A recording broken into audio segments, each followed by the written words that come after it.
Well, we've certainly seen our share of rain and thunderstorms the past couple of days.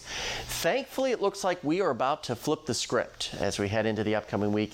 Notice here, the last 4 days, we've had about a ½ inch of rain, most of that on Thursday. Now, thankfully for us in the tri-state, the heaviest of the rain has stayed just off to our east.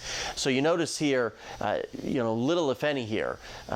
When you compare it to Louisville, Lexington, those locations where they were 1-2 inches of rainfall for the most part. But you can see next 7 days, diddly in the way of rainfall. Hot zeros across the board.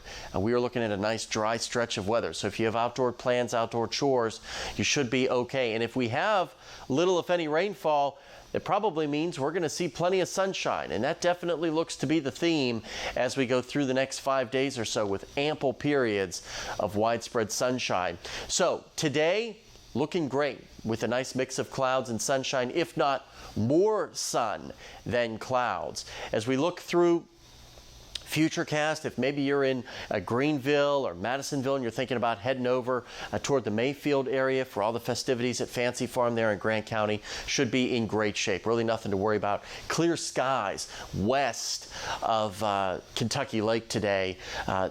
Some high-level clouds in our farthest eastern viewing area, but that would be about it. That's the worst-case scenario. All of us looking at an absolutely great day today with really nothing to worry about. By tomorrow morning, will be nice and quiet as well. So we're going to call it plentiful sunshine today. Temperatures upper 80s, a degree or two shy of where we should be. Everybody across the tri-state looking at an absolutely great day. Now, having said that, as high pressure continues to build in tonight, some of that rainfall, the ground's still a little bit on the moist side. The light winds could set the stage for a pretty dense fog to develop. So plan for that by tomorrow morning, that fog to be overhead. It should dissipate fairly quickly, leaving us with plenty of sunshine for our Sunday. Notice the rest of the week here, looking absolutely perfect. Really starting to heat up, though, especially by Tuesday. It looks to be the warmest day of the next several. You'll also start to notice by early next week those humidity values starting to creep up as well. But overall, things are looking dry.